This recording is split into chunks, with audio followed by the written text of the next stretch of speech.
Bonjour, alors voilà, j'ai rendez-vous avec Edem Alado à 13h30. Monsieur BEY. Alors en fait, donc moi j'ai un souci dans ma vie. Quand j'étais jeune, sur ma première carte d'identité, il y a eu un amalgame. À la mairie, en fait, ils ont inversé mon premier prénom et mon deuxième prénom. Et du coup, beaucoup de gens m'ont appelé Augustin, alors que ça a toujours été mon deuxième prénom. Et j'ai commencé le sport très tôt. Donc Augustin est resté dans l'athlé. Mais en vrai, mon vrai prénom, c'est Lucif. Et le problème dans les dossiers médicaux, etc., c'est que je ne sais jamais lequel prénom c'est, si c'est Lucif ou si c'est Augustin.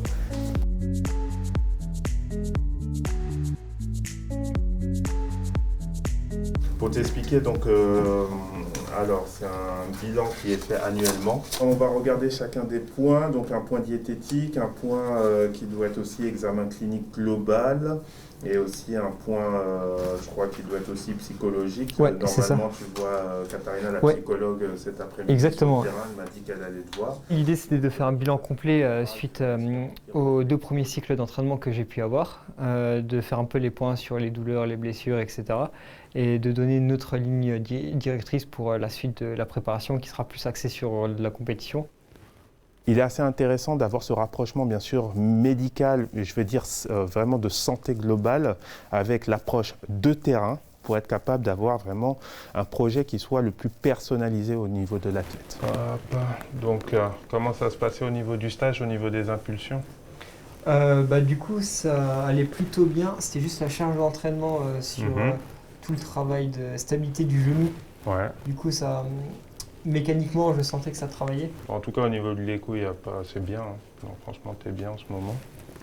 Bon, on va attaquer le bilan avec le kiné. On va voir comment ça se passe avec Thibaut. Tout le staff de cette équipe, ça me permet, moi, d'être sûr que l'équipe est costaud parce que je sais qu'ils sont très forts. Tu fais déjà tes 2 expirations sans mobiliser les mains et sans mobiliser les pieds. Une fois sur le terrain, j'ai plus rien à penser parce que le médical est géré, le psychologique est géré, l'entraînement est géré et moi, j'ai plus qu'à sauter, quoi.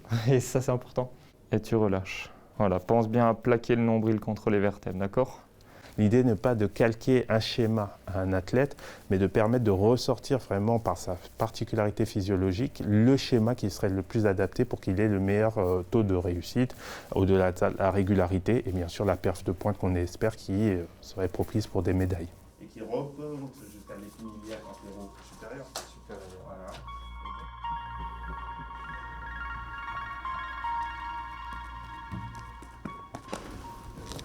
Pas trop mal. Bon, il commence à trouver le truc. Ouais, depuis tout à l'heure, il est pas loin. Le travail psychologique avec Katharina, pour moi, ça me permet d'assimiler beaucoup plus rapidement des gestes techniques à l'entraînement. Les facteurs autres que seulement la performance sur le terrain sont mis dans les mains de personnes très compétentes. Donc du coup, j'ai 100% confiance en ça et c'est une liberté d'esprit, que ce soit pour moi ou pour mon coach. Tu arrives à visualiser ce qui est tombé ? Ouais. Juste en fait, j'ai un peu du mal avec la posture haute. C'est vraiment un travail au quotidien, un travail d'accompagnement vraiment, on va dire, sur un suivi psychologique qu'on peut dire lambda, accompagné d'un travail de préparation mentale. Donc c'est des exercices qui permettent de prendre un recul, de se poser, d'analyser ce qui est demandé et de pouvoir, par des exercices par exemple de visualisation aussi, s'imaginer en train de faire l'exercice, certains gestes techniques en particulier. C'est un travail qu'on a notamment développé depuis qu'on travaille avec Katharina, qui permet d'avoir ces petits exercices à lui de mentalisation pour vraiment se recentrer et être immergé dans son saut, quoi. Je pense qu'on travaille ce qu'il faut. Maintenant, il faut l'ancrer, quoi. Et en soi, on est quand même assez méchant dans le sens où si demain il saute, il sera très bon. Il sera meilleur techniquement que ce qu'il était. Là, jouer la vidéo de ses sauces, c'est beaucoup mieux que ce qu'il faisait avant. Mais pour autant, faut savoir ce qu'on veut, quoi. Yes. Donc petit débrief après séance.